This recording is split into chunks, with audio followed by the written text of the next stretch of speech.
Untuk kegiatan hari ini saya rekam ya, teman-teman, saya rekam. Ya, saya mohon izin. Nanti kita akan share rekamannya di grup sehingga bagi teman-teman kelompok yang lain bisa juga mengikuti ya proses diskusi kita pada malam ini. Mas Suharmoko, nanti saya juga minta di-share untuk materinya ya bagi teman-teman kelompok 1 kalau sudah membuat presentasi. Nanti saya mohon izin untuk materi Anda, nanti kita upload di e-learning sebagai bagian dari pembelajaran buat kelompok yang lain juga. Baik, mungkin langsung saja teman-teman, ini monggo dipersilakan siapa yang mau menyampaikan hasil kegiatan di lapangannya. Waktu dan tempat kami persilakan. Monggo, Mas Ini atau Mbak. kami bagi-bagi Pak, jadi nanti kami tinggal membacakan Monggo. hasil darinya. Jadi saya akan Silakan. share screen dulu Menyiapkan sini. materi nggak? Menyiapkan presentasi nggak? PPT nggak? Iya Pak, tapi ini disable Pak, nggak bisa nge-share screen saya. Oh, ada yang lain bisa? Nggak, jadi ini Pak, mohon maaf Pak, jadi semuanya selain host tidak bisa share Oh screen. iya, gini aja Mas Warmoko, saya nyuruh di-share aja di WA saya. Oke, baik Pak, baik. Saya lupa kemarin sebelum saya apa?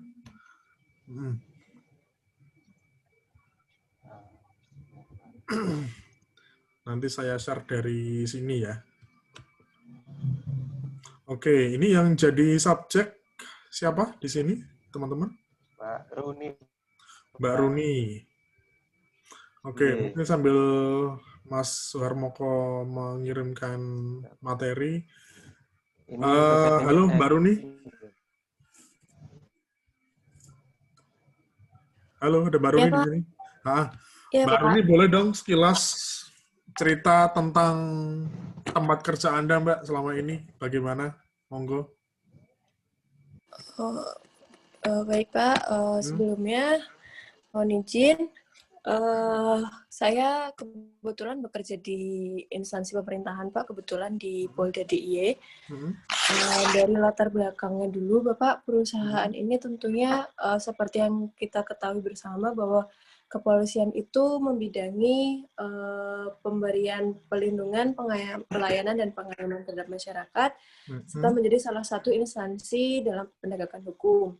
Sehingga dalam hal ini, saya sebagai subjek itu lebih menekankan pada beban tugas yang ada di anggota kepolisian itu sendiri, Bapak.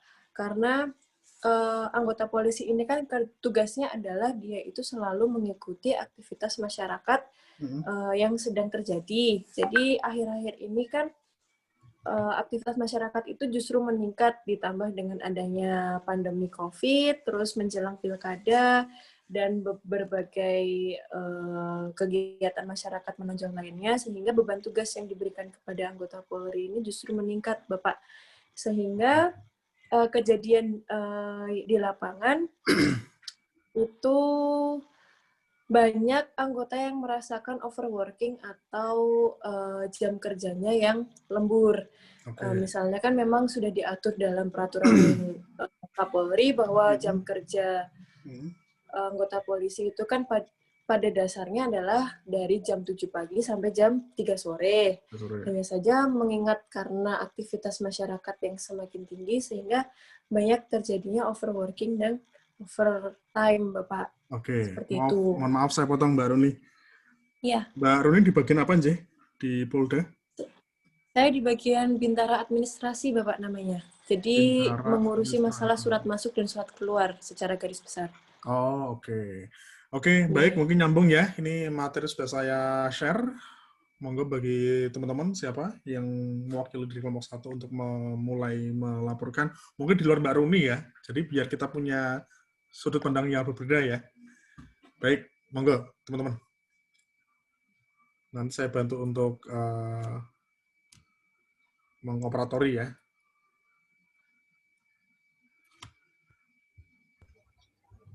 Ya, baik Bapak. Saya mulai aja ya Pak ya. Jadi kami ini beranggotakan Widya, Runi, Putri, Nenes, Gabriela, Suharmoko, saya sendiri sama Mbak Hari. Nah, sebetulnya tadi sudah dijelaskan secara garis besarnya oleh Mbak Runi. Tadi yang identitas perusahaannya kami mengasesmen di Polda DIY yang berdiri pada tanggal 10 Juli tahun 1948 ini. Terus latar belakangnya juga tadi sudah dijelaskan oleh Mbak Runi.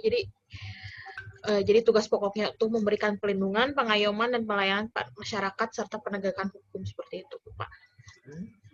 Terus subjeknya yang Mbak Runi tadi sudah menjelaskan juga, beliau ada di bagian administrasi yang mengurusi surat menyurat di Polda ini. Terus lalu di instansi Polda DIY ini Pak memiliki 4 biro sebagai berikut. Biro operasi, biro perencanaan, biro SDM, dan biro logistik. Dan juga 10 direktorat yang tertera di dalam presentasi kami. Juga 6 bidang yang ada bidang humas, bidang TIK, bidang keuangan, bidang hukum, dan bidang dokes, lalu bidang propam. Nah, ini juga struktur organisasi yang kami dapatkan. Ini struktur organisasi direktoratnya. Nah, diagnosisnya ini yang tadi sedikit dijelaskan oleh Mbak Runi, mungkin bisa dijelaskan oleh Mbak Putri. Monggo, J. Ya, Mbak Alsya. Ya, silakan Mbak. Terima kasih. Untuk selanjutnya saya lanjutkan pada diagnosisnya. Di sini seperti yang dijelaskan oleh Mbak Runi di depan, bahwa permasalahan yang terjadi pada personil atau anggota Polda DIY ini mengingat dengan kegiatan yang lebih banyak, seperti tadi disebutkan bahwa pemilu dan adanya COVID. Di sini anggota mengalami overworking dan overtime karena aktivitas maupun permasalahan masyarakatnya menjadi meningkat, seperti demonstrasi kemarin terkait UU Cipta Kerja, kemudian pemilihan kepala daerah yang dilaksanakan serentak di daerah di wilayah DIY. Kemudian beban yang diampu oleh personil sendiri menjadikan anggota merasa melebihi dari beban kerja atau job desk yang seharusnya sudah ditetapkan oleh atasan atau instansi itu sendiri. Begitu, Bapak. Oke.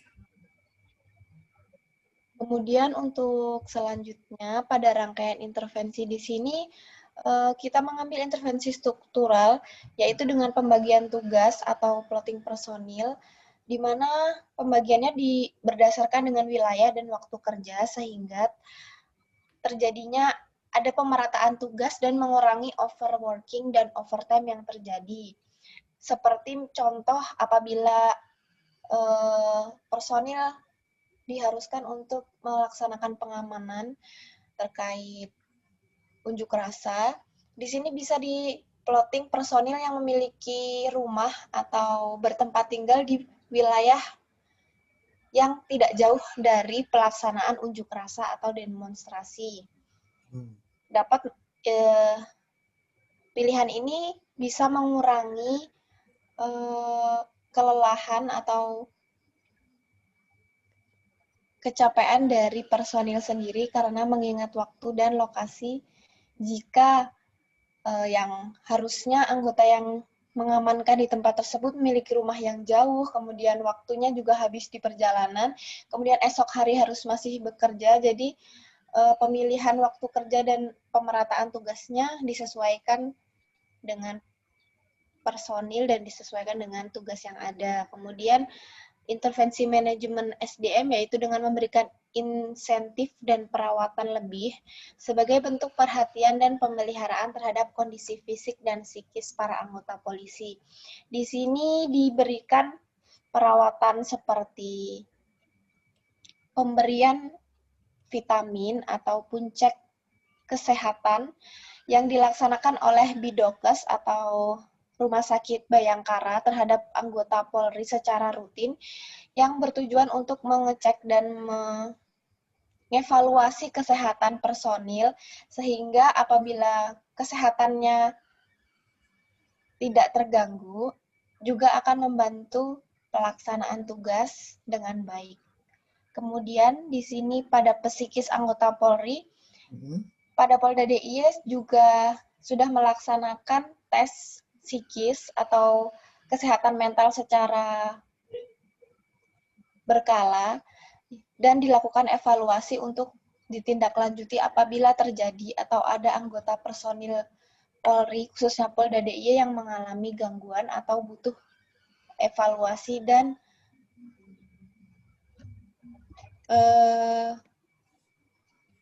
harus konseling lebih lanjut. Seperti itu, Bapak. Oke, cukup? Cukup, Bapak. Terima kasih. Oke, baik. Saya coba untuk konfirmasi beberapa hal ya. Mbak Runi ini di direktorat mana ya? Di Poldanya ya? Kebetulan saya di Direktorat Intelkam, Bapak. Intelkam? Iya. Boleh cerita sedikit, Mbak Runi? Kalau dari Intelkam ini teman-teman yang lain, berarti ruang lingkupnya tuh hanya di direktoratnya Mbak Runi saja ya? Berarti ya? Sementara iya, Bapak. Sementara gitu kami ya? hanya melakukan asesmen di direktorat saya saja, Bapak. Jadi begini teman-teman, ya ini kan memang semuanya sudah hampir semua bekerja ya di perusahaan. Kita nggak bisa memungkiri bahwa orang kerja kan tetap punya masalah ya di manapun itu. Tidak ada perusahaan yang tidak punya problem. Dan apa ya, pada akhirnya kan semua harus bisa mengikuti dengan bijak ya terkait dengan kondisi-kondisi yang kita alami di perusahaan. Mau di instansi, mau di perusahaan, mau di institusi, universitas, saya kira teman-teman ketika sudah bekerja di suatu perusahaan atau instansi dari awal, pas daftar dulu, pas Anda ngelamar, Anda menuliskan surat lamaran, tentu sudah memikirkan banyak hal terkait dengan situasi kondisi yang ada di perusahaan. Nah, ini yang jadi ruang lingkup kita di intervensi organisasi, teman-teman. Jadi, teman-teman kalau misalnya besok mau berkecimpung lebih lanjut dalam pengembangan organisasi, ini kan biasanya memang banyak beberapa perusahaan yang saya lihat, beberapa perusahaan di Jogja itu belum banyak HRD-nya yang berfungsi sebagai pengembangan organisasi. Artinya kan yang namanya perusahaan, instansi, itu kan berkembang terus, menyesuaikan diri dengan situasi yang ada. Perkembangan globalisasi, atau mungkin ekspansi perusahaan. Nah, masalahnya, kadang pengembangan organisasi itu juga muncul masalah-masalah yang ada di karyawan. Sehingga banyak sekali kasus yang dialami oleh karyawan, itu banyak dialami oleh karyawan yang tidak sanggup untuk menyesuaikan dengan perkembangan organisasi. Ya, mungkin pertumbuhan atau mungkin pembukaan kantor baru, kemudian ekspansi ke daerah yang lain, sehingga mengharuskan seorang karyawan harus bekerja lebih giat misalnya, karena mungkin situasi kondisi harus double job dan sebagainya. Nah, itu yang kita perlu melihat dan perlu mengamati teman-teman ketika besok menjadi seorang HRD. Oke. Kalau di Intelkam ini, output-nya tuh apa ya, Mbak Rumi ya? Output-nya tuh artinya gini, arah kerjanya dari Intelkam ini apa, Mbak Rumi? Baik, Bapak. Saya coba jelaskan. Jadi, karena Intel ini kan memang dia itu bisa dibilang sebagai garda depan sebelum adanya, misalnya kita ambil contoh aksi atau demonstrasi gitu nih, Pak.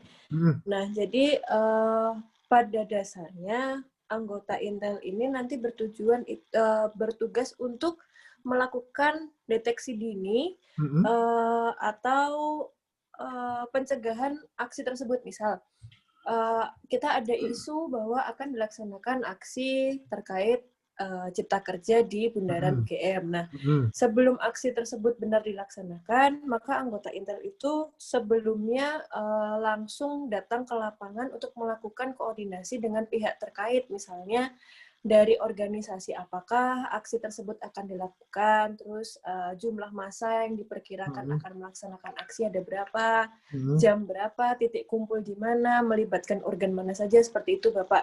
Jadi pada umumnya Intel itu melaksanakan tugas sebelum direktorat lain yang melaksanakan tugas, seperti itu Bapak. Misalnya nanti saat terjadinya demo, ya saat terjadinya demonstrasi kan tentu kita akan melibatkan misalnya anggota lalu lintas atau reserse atau mungkin sabara atau brimob. Nah, tapi sebelum itu untuk mendapatkan informasi atau bahan keterangan lainnya, itu yang bertugas adalah anggota intelijen, Bapak. Begitu. Oke.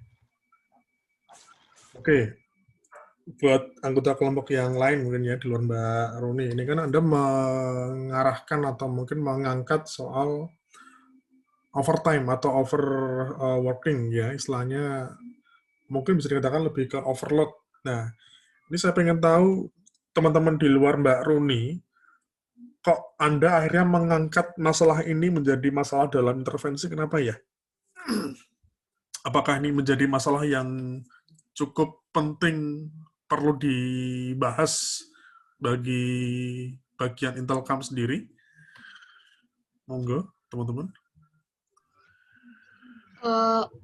Saya sendiri sih Pak, karena yang memang menonjol di Intelcam ini ya masalah itu, karena Mbak Runi juga menjelaskan bahwa ini sangat mempengaruhi dalam nanti output yang akan dikerjakan oleh yang akan dikeluarkan oleh dari Intelcam ini sendiri. Jadi udah gitu kan Pak, dalam keadaan seperti ini permasalahan ini itu membuat resah gitu Pak. Kalau misalkan memang tidak diintervensi dengan baik, menurut saya si permasalahannya ini akan bertambah buruk ke depannya ketika misalkan nanti ada Mbak Dinda. Ya, kalau misalkan memang overtime dan overworking ini terus-terusan dialami oleh para pegawai Polda ini, menurut saya efisiensi dari output yang dikeluarkan oleh direktorat ini tidak akan berjalan dengan baik gitu Pak ke depannya. Apalagi kan Polda ini merupakan instansi yang memang bekerja untuk mengayomi masyarakat, dan ini akan berdampak sekali pada citra instansi itu sendiri gitu Pak menurut saya. Oke, ya. Jadi biasanya gini, teman-teman, karena mungkin kalau seorang karyawan itu kan pasti punya masalah di perusahaan ya. Tapi terkadang ada beberapa karyawan, dia punya masalah, dia punya problem, dia punya hambatan, tapi selama hambatan ini bisa diselesaikan, bisa dilaksanakan, dan tidak mengganggu dengan kinerja, itu mungkin tentu nggak jadi masalah buat dia. Nah, kalau kita mau melihat yang namanya intervensi dalam ranah organisasi, memang kalau di situasi yang sebenarnya, ini kan memang teman-teman hanya melakukan wawancara ke Mbak Runi sebagai contoh subjek yang ada di Intelcam. Tapi kalau di situasi yang sebenarnya, ya ini kan mungkin sama-sama kita proses belajar ya. Kalau di proses yang sebenarnya, kita bisa melihat itu yang menjadi kasus kelompok, kasus individu, atau kasus organisasi, tergantung bagaimana kita mau melebarkan jumlah subjeknya. Artinya kalau misalnya, oh ini Mbak Runi mengatakan bahwa Mbak Runi punya masalah soal overtime, overload, dan sebagainya. Nah, kita lihat yang mengalami overtime, overload, dan sebagainya, apakah Mbak Runi seorang, atau juga teman-temannya Mbak Runi yang lain. Kalau memang yang dialami, atau mungkin yang mengalami overload itu hanya Mbak Runi saja, mungkin jatuhnya bukan intervensi organisasi atau kelompok. Jatuhnya intervensi individu. Karena yang mengalami Mbak Runi saja. Tapi ketika kita melihat atau mungkin memperlebar ya, memperluas area untuk proses asesmen, mungkin katakanlah kita nyebar skala, kita nyebar semacam kuesioner, kita memperbanyak orang yang diwawancara, Dan ternyata memang sebagian besar juga mengalami overload, overtime, dan sebagainya. Itu yang perlu kita lihat, apa yang menjadi akar masalah dari situasi yang dialami oleh karyawan. Jadi, ya pada akhirnya tergantung dari ruang lingkup kita sebenarnya, teman-teman. Kalau misalnya Anda melihat di kantornya Anda misalnya, oh ada karyawan Anda, ada teman Anda misalnya mengalami stres kerja, burnout misalnya, coba dilihat yang mengalami burnout dia aja atau sama yang lain lagi. Kalau misalnya yang lain juga mengalami burnout, berarti ada yang salah dengan sistemnya perusahaan. Cuma kalau yang mengalami burnout hanya 1 orang, 2 orang, itu kan masalah persepsi ya. Tergantung bagaimana kita ini untuk memberikan intervensi, mungkin dengan konseling individu dan sebagainya. Nah, ini kan mengedepankan atau mungkin menawarkan intervensi semacam pemetaan ya, pemerataan atau mungkin pemerataan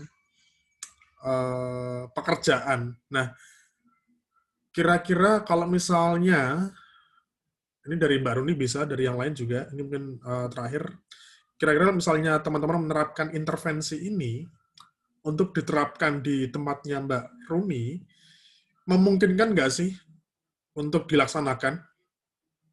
Atau terbentur dengan SOP yang ada di perusahaan, SOP yang ada di kepolisian?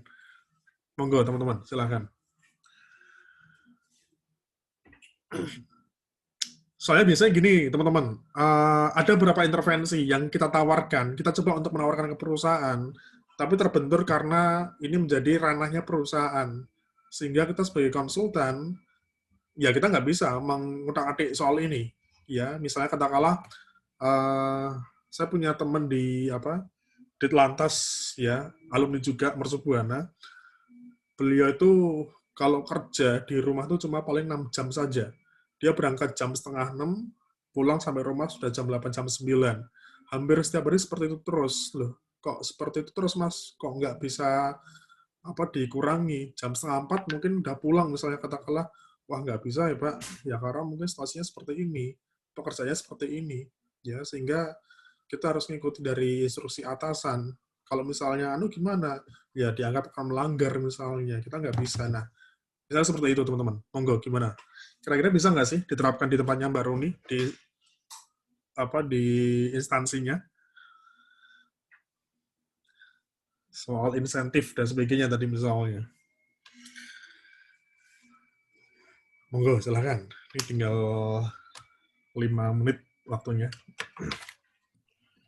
Kalau untuk yang itu Pak, pemberian shifting itu mungkin masih bisa dilaksanakan Pak, karena tidak sejauh yang saya tahu tidak terlalu melanggar SOP yang sudah ada ya Mbak Yurni ya. Lalu tapi untuk yang insentif mungkin memang harus lebih ditinjau kembali, karena kan ini instansi pemerintahan yang agak dikhawatirkan insentif dan lain sebagainya tuh malah melanggar yang sudah ditetapkan seperti itu, Pak. Ya, tadi insentif bentuknya apa ya? Insentif? Nah, ya. Tadinya uang? mungkin seperti lebih ke uang lembur mungkin, Pak. Oh, uang lembur. Kalau uang lembur mungkin nggak bisa ya. Tapi kalau misalnya insentif semacam makanan dan minuman. Makanan mungkin sejenis makanan dan lain sebagainya mungkin yang bisa diterapkan di sini. Seperti itu. Nah, itu mungkin tugasnya bagian SDM ya, Mbak Runi ya. Iya, mohon izin Bapak, sebelumnya maksud saya di sini insentif itu kan seperti sekarang ini kan lagi pandemi, Bapak. Jadi mungkin insentif yang diberikan atau perawatan lebih itu seperti pemberian masker, pemberian hand sanitizer, atau vitamin, seperti itu, Bapak. Jadi kalau memang insentif berdasarkan uang lembur atau uang yang lain-lain, itu memang sudah dari pihak bendahara kesatuan sendiri, ya, dari instansi yang berwenang, Bapak. Jadi mungkin di sini dengan memberikan insentif itu seperti perhatian atau perawatan terkait pencegahan COVID seperti itu, Bapak, mungkin, atau mungkin bisa juga misalnya kita memberikan dukungan logistik seperti makanan atau minuman yang lainnya, seperti itu, Bapak, maksudnya. Oke. Kalau selama ini menurut saya, Bu, pernah mendapatkan Mbak Runi Misalnya seperti tambahan makanan dan sebagainya. Selama ini Aktivitas secara tubuh. rutin Bapak setiap bulan kami mendapatkan tambahan vitamin Bapak. Luar biasa. Kasih vitamin ya. Iya. Iya, tambahan vitamin, terus juga beberapa kali mendapatkan pembagian masker, Bapak. Oke, nah sekelas ya, teman-teman saya simpulkan ya. Jadi teman-teman memang kalau mengacu pada jenis intervensi, ada human process, ada manajemen SDM, ada strategi, dan ada teknostruktural. Jadi ketika yang dipersalahkan adalah sistemnya, dan kita nanti akan mengintervensi sistem, tergantung situasi kondisi ya. Kalau misalnya sistem itu sudah nggak bisa diutak-atik lagi, pada akhirnya intervensi human process yang harus kita benahi. Artinya kalau misalnya sistemnya seperti ini, masalah waktu, overtime dan sebagainya, ya wis, apa anane, kita nggak bisa kontak-kontak lagi. Itu sudah bukan ranahnya kita sebagai konsultan. Cuma kita bisa melakukan intervensi di human process-nya. Setiap SOP, setiap aturan, ketentuan yang ditentukan oleh perusahaan itu kan pasti menimbulkan efek pada si karyawannya. Nah, tugasnya dari HRD itu melakukan human process-nya biasanya. Ketika sistem sudah nggak bisa diutak-atik lagi, ketika aturan sudah tidak bisa dimodifikasi lagi, akhirnya apa? Human process-nya. Human process banyak ya. Ya, salah satu memberikan semacam insentif ya berupa makanan, mengadakan counseling misalnya, atau mengadakan katakanlah piknik bersama, itu juga bagian dari human process. Karena ya sistem seperti itu apa adanya. Kita nggak bisa mengutak-atik, kita hanya bisa melakukan bagaimana pengembangan dari sisi manusianya. Ya, oke, itu mungkin teman-teman untuk yang kelompok 1. Ini saya lihat untuk sekilas di PPT untuk di alurnya sudah sudah terstruktur untuk alur dari permasalahan, dari penentuan akar masalah sama bentuk intervensinya. Terima kasih ya. Nanti saya mohon izin untuk diskusi kita malam ini. Nanti kita akan share di e-learning dari grup ya, nanti supaya teman-teman yang lain juga bisa mengikuti ya. Itu aja mungkin teman-teman untuk di malam hari ini. Terima kasih atas atensinya. Gitu aja ya teman-teman ya. Nanti kita ketemu lagi minggu depan untuk di kelompok-kelompok selanjutnya. Terima kasih, selamat malam. Assalamualaikum warahmatullahi wabarakatuh. Waalaikumsalam warahmatullahi wabarakatuh. Terima kasih, Pak. Oke, sukses teman-teman. Terima kasih. Ya. Ya. Terima kasih, Pak. Oke, saya rekam ya.